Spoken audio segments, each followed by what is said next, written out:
Frank Stoltze at the headquarters for the American Civil Liberties Union of Southern California, where they've just ended a news conference describing conditions inside Men's Central Jail in downtown L.A. Here with me is Peter Eliasberg. He's an attorney with the ACLU. Peter, give us a thumbnail sketch of conditions inside the jail that you're most concerned about. Well, there are a number of deeply concerning problems in Men's Central Jail, but the principal ones I'd highlight is that we get so many complaints that indicate that there's a pattern of abuse and retaliation by some deputies against inmates. We also see terrible overcrowding, particularly in the dormitories, the 11 dormitories in Men's Central Jail, where basically that are housing almost twice as many people as they're designed to hold. And that crowding is compounded by the fact that basically the prisoners almost never leave those dormitories. They maybe get exercise time once a week, but the rest of the time they eat their meals there, they sleep there, so they're confined in these dramatically overcrowded conditions. And talk a bit more about the deputy on inmate violence. What have you been able to document?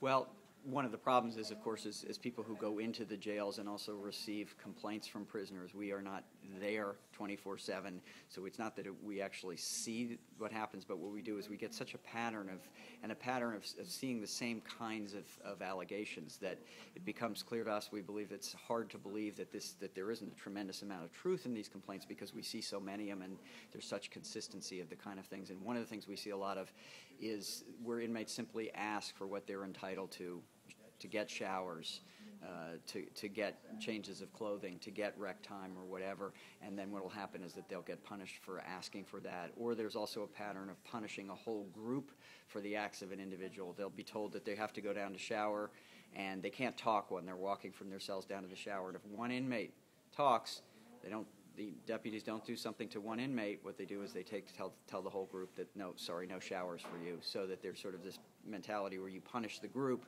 for the acts of the individual. When you bring these concerns to Sheriff Lee Baca, what's his response? His response basically is, we look into the complaints that you bring to us, but there's no pattern. There's not a problem of abuse and retaliation in the jails. One other question.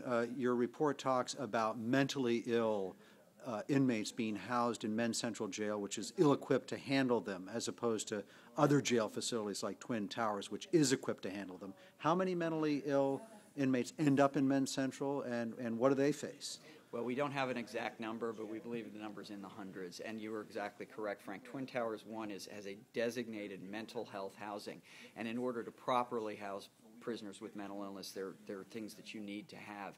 Men's Central Jail is not equipped. And then if you take somebody who already is vulnerable or has mental illness and house them in the kinds of conditions that you see in those dormitories, for example, you're almost guaranteed that their condition's going to decompensate. They're likely to act out because they may not have the same kind of control over their behavior that inmates who lack mental illness have. They're vulnerable to abuse from other inmates. So it's really a terrible situation for people who have mental illness to end up in Men's Central Jail. And the only treatment they get, if any, is maybe psychotropic medications, but they don't have the kind of psychiatric care and so on that they would need to have. And one of the catch-22s, finally, for mentally ill inmates is that when they act out, they're disciplined. So deputies think that they're acting out because they're misbehaving. That's exactly right. And inmates who are disciplined largely end up in these one-man segregated cells, which are tiny, and somebody who is vulnerable and has mental illness problems, where they're in a situation where they're not going to get out of the cell at all, and the cell is tiny, it's a terrible situation and is going to just make the mental illness far worse. ACLU calling for Men's Central Jail, which holds 4,500 inmates or so, to be closed. At minimum, dramatically depopulated, but yes, it should be closed. Thank you very much. Thank you.